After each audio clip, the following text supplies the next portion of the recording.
ஆன்மீகம் எனும் அபூர்வ கலையால் ஒன்றிணைந்த செந்தில்வேல் ஆஸ்ட்ரோ நேயர்களுக்கு எனது முதற்கண் வணக்கங்கள். இந்த வீடியோவை இறுதி வரை பார்த்து உங்களுக்கு பிடித்திருந்தால் லைக் செய்து மறக்காமல் நமது செந்தில்வேல் ஆஸ்ட்ரோ சேனலை சப்ஸ்கிரைப் செய்து கொள்ளுங்கள். எனதன்பு துலாம் ராசிக்காரர்களுக்கு எனதினிய வணக்கங்க. நம்ம இன்னைக்கு இந்த வீடியோ பதிவுக்கு முழுமையா போறதுக்கு முன்னாடி முருகரை மனதார வணங்கிட்டு வீடியோ பதிவுக்குள்ள போகலாங்க. ஓ முருகா போற்றி, ஓ முருகா போற்றி, ஓ முருகா போற்றி, என்னை காக்கும் முருகனே போற்றி. நல்லதே நடக்கும், நல்லது மட்டும்தான் நடக்கும். நம்மளோட துலாம் ராசிக்காரங்க எல்லாருடைய வாழ்க்கைக்கும் வழிகாட்டியா இருக்காங்க. கம்பீரமான தோற்றத்துக்கு சொந்தக்காரங்களா இருக்காங்க. இவங்களுடைய வாழ்க்கையின் உயர்வு பல கட்ட கஷ்டத்தை தாண்டி தாங்க இருக்கும். எதிலும் தெளிவோட இவங்க செயல்படுவாங்க. இவங்கள பொறுத்த வரைக்கும் தன்னோட வாழ்க்கையில எவ்வளவு பிரச்சனை வந்தாலும் அதை பத்தி துளி கூட கவலைப்பட மாட்டாங்க. ஆனா தனக்கு நெருங்கிய உறவுக்கு ஏதாவது ஒரு பிரச்சனை வருதுன்னு வச்சுக்கோங்க, ஓடி போய் உதவி செய்யக்கூடியவங்களா இவங்க இருப்பாங்க. இந்த வீடியோ பதிவு முழுமையாக துலாம் ராசிக்காரர்களுக்கானதுங்க. நம்ம இன்னைக்கு இந்த வீடியோ பதிவில் எதை பற்றி தெரிஞ்சுக்க போகிறோம் அப்படின்னு பார்த்தீங்கன்னா, துலாம் ராசிக்காரர்களுக்கு சுக்கிர பெயர்ச்சியால் ஏற்படக்கூடிய பலன்களை பற்றி நம்ம தெரிஞ்சுக்க போகிறோம். சுக்கிரன் உச்சம் பெறது சனி பகவானுடைய இணைவதால் ஏற்படக்கூடிய ராஜயோகம், வேலை வாய்ப்பு, பொருளாதார மேம்பாடுகள், உடல் ஆரோக்கியம், குடும்ப வாழ்க்கை போன்ற பல்வேறு அம்சங்கள்ல துலாம் ராசிக்காரர்களுக்கு ஏற்படக்கூடிய சாதகமான பலன்களை பத்தி நம்ம தெரிஞ்சுக்க போறோங்க. துலாம் ராசிக்காரங்க பழக்க வழக்கங்களுக்கு முதலிடம் கொடுப்பாங்க. குடும்பத்தின் மீது அன்பு செலுத்துவாங்க. இவங்க ஒரு வேலையை சரியாக செய்யக்கூடியவங்களா இருப்பாங்க. லட்சியத்தை நிறைவேற்றும் வரை விடாமுயற்சியோட இவங்க இருப்பாங்க. சனி உச்சமா இருக்கிறதுனால இவங்க சாதிக்கக்கூடிய வெறி உள்ளவங்களா இருப்பாங்க. துலாம் ராசி அதிபதி உச்சத்துல இருக்கிறதுனால இது ஒரு முக்கியமான நிகழ்வா இருக்கு. 25 நாட்கள் மட்டுமே நீடிக்கும் இந்த பயிற்சி துலாம் ராசிக்காரர்களின் வாழ்க்கையில பெரிய மாற்றங்களை ஏற்படுத்தும். சுக்கிரனும் சனியும் இணைகிறதுனால இது மகாலட்சுமி மற்றும் ஈஸ்வரன் இணைவது போன்றது. இது வெற்றியை தரக்கூடிய நேரம். ஜாதகத்துல சுக்கிரன் மற்றும் சனி நல்ல நிலையில இருந்தா இந்த பயிற்சி சாதகமான பலன்களை தரும். சனி மற்றும் சுக்கிரன் இணைவது ஆசைகளை நிறைவேற்றும். கலை, பணம், சொகுசு கார்கள் எல்லாம் நீங்க வாங்குவீங்க. துலாம் ராசிக்காரர்களுக்கு ஏதேனும் ஆசை இருந்தா அது நிறைவேறும். ஜாதகத்துல தசாபுத்தி நல்லா இருந்தா ராஜயோகம் உண்டாகும். இந்த காலகட்டத்துல ஜாதகத்தை சரிபார்த்து கொள்றது நல்லது. சனி கெட்டு போயிருந்தா கடன், பகை, எதிரி, வேலை போன்ற பிரச்சனைகள் இருக்கலாம். சகோதரர் உறவு, தாய் மாமன் உறவு, வேலை, திருமணம், குழந்தை பாக்கியம் போன்றவற்றில் இருந்த தடைகள் நீங்க போகுது. ஆனா சுக்கிரன் மற்றும் சனி இணையறதுனால தடைகள் எல்லாம் நீங்க போகுது. சுக்கிரன் உங்கள் ராசிக்கு அதிபதி மற்றும் 8ஆம் வீட்டு அதிபதி. 8ஆம் இடம் திடீர் அதிர்ஷ்டத்தை குறிக்கும். அதனால இந்த பயிற்சி உங்களுக்கு அதிர்ஷ்டத்தை வழங்க போகுது. சனி பகவான் 4ஆம் மற்றும் 5ஆம் வீட்டுக்கு அதிபதி. 4ஆம் இடம் வீடு, இடம், பூமி, வண்டி, வாகனம், சொத்து ஆகியவற்றை குறிக்குது. 5ஆம் இடம் ஆசை மற்றும் குழந்தைகளை குறிக்குது. அதனால இந்த கிரகங்களின் சேர்க்கை உங்களுக்கு நல்ல பலனை தரும். குருவின் வீட்டில் இந்த சேர்க்கை நடைபெறதுனால கெட்டது எதுவும் நடக்காது. வேலை மாற்றம் 100% நடக்கும். வெளிநாடு மற்றும் வெளியூரில் வேலை செய்யறவங்களுக்கு பதவி உயர்வு கிடைக்கும். கடன் இருக்காது. உடல் ஆரோக்கியம் மேம்படும். சுக்கிரன் குருவின் வீட்டில் இருக்கிறதுனால வருமானத்துக்கு அதிபதியான செவ்வாய் பகவான் குருவை பார்க்கறாரு. அதனால இது பொருளாதார ரீதியாக நல்ல நேரம். வீடு, இடம், வண்டி, வாகனம் வாங்கலாம். நிலம் தொடர்பான வழக்குகளில் வெற்றி பெறலாம். லாட்ரி கூட அடிக்கலாம். படிப்பு, கல்வி, அரசாங்க வேலை போன்ற விஷயங்களில் அனுகூலம் ஏற்படும். சொந்தமாக தொழில் தொடங்க இது சரியான நேரமாக அமைஞ்சிருக்கு. பெண்களுக்கு இது ஒரு பெரிய வெற்றியை தரும்.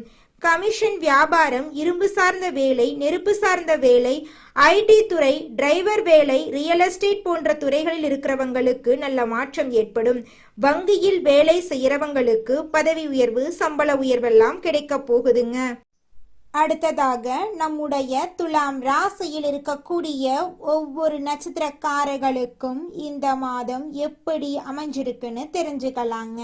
நம்மளோட துலாம் ராசியில் இருக்கக்கூடிய முதல் நட்சத்திரம் சித்திரை 3, 4ஆம் பாதம். உங்களுக்கு இந்த மாதம் எப்படி அமைஞ்சிருக்குன்னு பார்க்கலாங்க. இந்த மாதம் அடுத்தவரை நம்பி காரியத்துல இறங்கும்போது கவனம் தேவை. தொழில், வியாபாரம் தொடர்பான சிறிய பிரச்சனைகளை சந்திக்க வேண்டியிருக்கும். தடைகளை தாண்டி முன்னேறுவீங்க. உத்தியோகத்தில் இருப்பவர்கள் எந்த பணியை முதலில் முடிப்பது போன்ற குழப்பத்துக்கு ஆளாக வேண்டியிருக்கும். மனதில் தோன்றும் ஆசைகள் அனைத்தும் முழுமையான அளவுக்கு வெற்றியடைய போகிறது. உங்களுடைய வாழ்க்கையை சொர்க்க வாழ்க்கையாக மாறப் போகுதுங்க. அடுத்ததாக நம்முடைய துலாம் ராசியில் இருக்கக்கூடிய நட்சத்திரம் சுவாதி. உங்களுக்கு இந்த மாதம் எப்படி அமைஞ்சிருக்குன்னு பார்க்கலாங்க. இந்த மாதம் குடும்பத்தில் இருப்பவர்களால் வீண் பிரச்சனைகள், குழப்பங்கள் ஏற்பட்டு பின்னர் நீங்கும். கணவன் மனைவிக்கு இடையே திடீர் கருத்து வேற்றுமை தோன்றலாம். அதை கண்டு நீங்க அச்சப்படக்கூடாது. பிள்ளைகளிடம் பேசும்போது எச்சரிக்கை தேவை. உறவினர்களுடன் எந்த உறுதியையும் தராம இருக்கிறது நல்லது. இழுபறியாக இருந்த அரசாங்க வேலைகள் இப்போது முடிவுக்கு வரும். எதிர்பார்த்திருந்த இடத்தில் பணவரவு உண்டாக போகிறது. உங்களுடைய வாழ்க்கையே சொர்க்க வாழ்க்கையாக மாறப்போகிறது. உங்களுடைய ஆசைகள், கனவுகள் எல்லாமே நிறைவேறப் போகிறது. இது நாள் வரைக்கும் உங்களை வேண்டான்னு உதறி தள்ளிட்டு போன சொந்த பந்தங்கள் எல்லோருமே இனி வரக்கூடிய காலங்களில் உங்களை தேடி வரப்போகிறார்கள். உங்களுடைய ஆசைகள், கனவுகள் எல்லாமே நிறைவேறப் போகுதுங்க.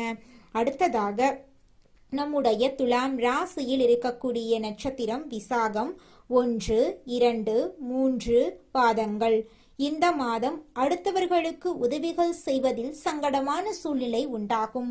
சமாளித்து முன்னேறும் திறமை இருக்கும். மாணவர்கள் கல்வியில் முன்னேற வேண்டும் என்று பாடுபடுவீங்க. போட்டிகள் சாதகமான பலனை தரும். பண வரவு இருக்கும். உறவினர்களால் அதிக அனுகூலம் இருக்கும். கஷ்டங்கள் குறையும். வேலை பார்க்கும் இடத்தில் பொறுப்புகள் அதிகரிக்கும். பெரிய பதவிக்கு உங்கள் பெயர் பரிந்துரைக்கப்படும். குலதெய்வத்தை வணங்க. குடும்ப பிரச்சனை, தொழில் பிரச்சனை, கல்வியில் தடையெல்லாம் விலகும். ஏதிலும் உங்களுக்கு இந்த மாதம் நல்லதுதாங்க நடக்கும். கெட்டது என்ற பேச்சுக்கு துளி கூட இடம் கிடையாதுங்க. படிச்சு முடிச்சுட்டு வேலை தேடிட்டு இருக்க இளைஞர்களுக்கு படிப்புக்கும் தகுதிக்கும் ஏற்றார் போல நல்ல வேலை கிடைக்கப் போகிறது. திருமணமாகாதவர்களுக்கு திருமணத்தடி நீங்கி உங்களுக்கேற்ற சரியான வாழ்க்கை துணையோடு, அதாவது உங்களுக்கு பிடித்த வாழ்க்கை துணையோடு திருமணம் நடக்கப் போகிறது. குழந்தை பாக்கியம் இல்லாதவர்களுக்கு குழந்தை பாக்கியம் கிடைக்கப் போகிறதுங்க. நம்மளுடைய துலாம் ராசிக்காரர்களுக்கு இந்த மாதம் கிரக நிலை எப்படி இருக்குன்னு தெரிஞ்சுக்கலாங்க. நம்மளோட துலாம் ராசிக்கு இந்த மாத கிரக நிலை மாற்றத்தின் மூலமாக பல விதமான நன்மைகள் நடக்க போகுது. இவங்களுடைய ஆசைகள், கனவுகள் எல்லாமே நிறைவேற போகுது. இது நாள் வரைக்கும் இவங்கள வேண்டான்னு உதறி தள்ளிட்டு போன சொந்த பந்தங்கள் எல்லோருமே இனி வரக்கூடிய காலங்கள்ல இவங்கள தேடி வரப்போறாங்க. நம்மளோட துலாம் ராசியில சுகஸ்தானத்துல சூரிய பகவான், செவ்வாய் பகவான், சுக்கிர பகவானும் இருக்காங்க. பஞ்சமஸ்தானத்துல புதன் பகவான், சனி பகவான், ராகு பகவான் இருக்காங்க. பாக்யஸ்தானத்துல குரு பகவான், லாபஸ்தானத்துல கேது பகவான் கிரக நிலைகள் இந்த மாதிரி மாற்றத்துல இருக்காங்க. இந்த கிரக நிலை மாற்றத்தின் மூலமாக இவங்க வாழ்க்கையில நன்மைகள் பல மடங்கு நடக்க போகுது. இது நாள் வரைக்கும் படிச்சு முடிச்சுட்டு வேலை தேடிட்டு இருந்த இளைஞர்களுக்கு படிப்புக்கும் தகுதிக்கும் ஏற்றார் போல இவங்களுக்கு பிடித்த நல்ல வேலையெல்லாம் கிடைக்க போகுதுங்க. இது நாள் வரைக்கும் உங்களை பெத்த அம்மா அப்பா கூட உங்க உணர்வுகளை புரிஞ்சு நடந்திருக்க மாட்டாங்க. ஆனா இனி வரக்கூடிய காலங்கள்ல உங்களோட அப்பா அம்மா உங்களை மாதிரி ஒரு பையனை பெத்ததுக்கு என்ன புண்ணியம் பண்ணனே தெரியல அப்படின்னு சொல்லுவாங்க. அந்த அளவுக்கு உங்க வாழ்க்கையில பல விதமான நன்மைகள் நடக்க போகுதுங்க. ஏங்கம்மா நீங்க வேற நல்லது நடக்குன்னு சொல்லி காமெடி பண்றீங்க? எங்க வாழ்க்கையில எங்கம்மா நல்லது நடக்குது? நாங்க வாழ்றதே பெரிய விஷயமா இருக்குது, நீங்க வேற ஏங்கம்மா அப்படின்னு நீங்க நினைக்கிறது எனக்கு புரியுதுங்க. வாழ்க்கையினா இன்ப துன்பங்கள் கலந்துதாங்க இருக்கும். என்ன உங்க வாழ்க்கையில இது நாள் வரைக்கும் துன்பம் மட்டும்தான் இருந்துச்சு. ஆனா இனி வரக்கூடிய காலங்கள்ல இன்பம் மட்டும்தான் இருக்க போகுது. உங்களோட வாழ்க்கையே அருமையான வாழ்க்கையாக மாறப்போகுது. இனி வரும் காலங்கள்ல உங்க வாழ்க்கையில இன்பம் அதிக அளவுல நடக்க போகுதுங்க. உங்க வாழ்க்கையில மேலும் நல்லதெல்லாம் நடக்க இந்த பரிகாரத்தை மட்டும் செஞ்சுக்கிட்டு வாங்க. உங்க வாழ்க்கையில நல்லது தாங்க நடக்கும். பரிகாரம் என்னன்னு பார்த்தீங்கன்னா, உங்க வீட்டுக்கு பக்கத்துல இருக்கக்கூடிய முருகன் கோயிலுக்கு வாரத்துல ஒவ்வொரு செவ்வாய்க்கிழமையும் முருகன் கோயிலுக்கு போயிட்டு முருகருக்கு 6 நெய் விளக்கு ஏற்றி முருகர்கிட்ட உங்க வாழ்க்கையில இருக்கக்கூடிய நிறைக்குறைகளை சொல்லிக்கிட்டு வாங்க. கூடிய விரைவில் உங்க வாழ்க்கையில இருக்கக்கூடிய பிரச்சனைகள் எல்லாமே காணல் நீரா கரைஞ்சு போயிடும். உங்க வாழ்க்கையில இனி வரக்கூடிய காலங்கள்ல தடை தாமதம் கவலை துன்பங்கள் எல்லாம் வரவே வராது. நல்லது தாங்க நடக்கும், நல்லது மட்டும் தாங்க நடக்கும். நன்றி, வணக்கம்.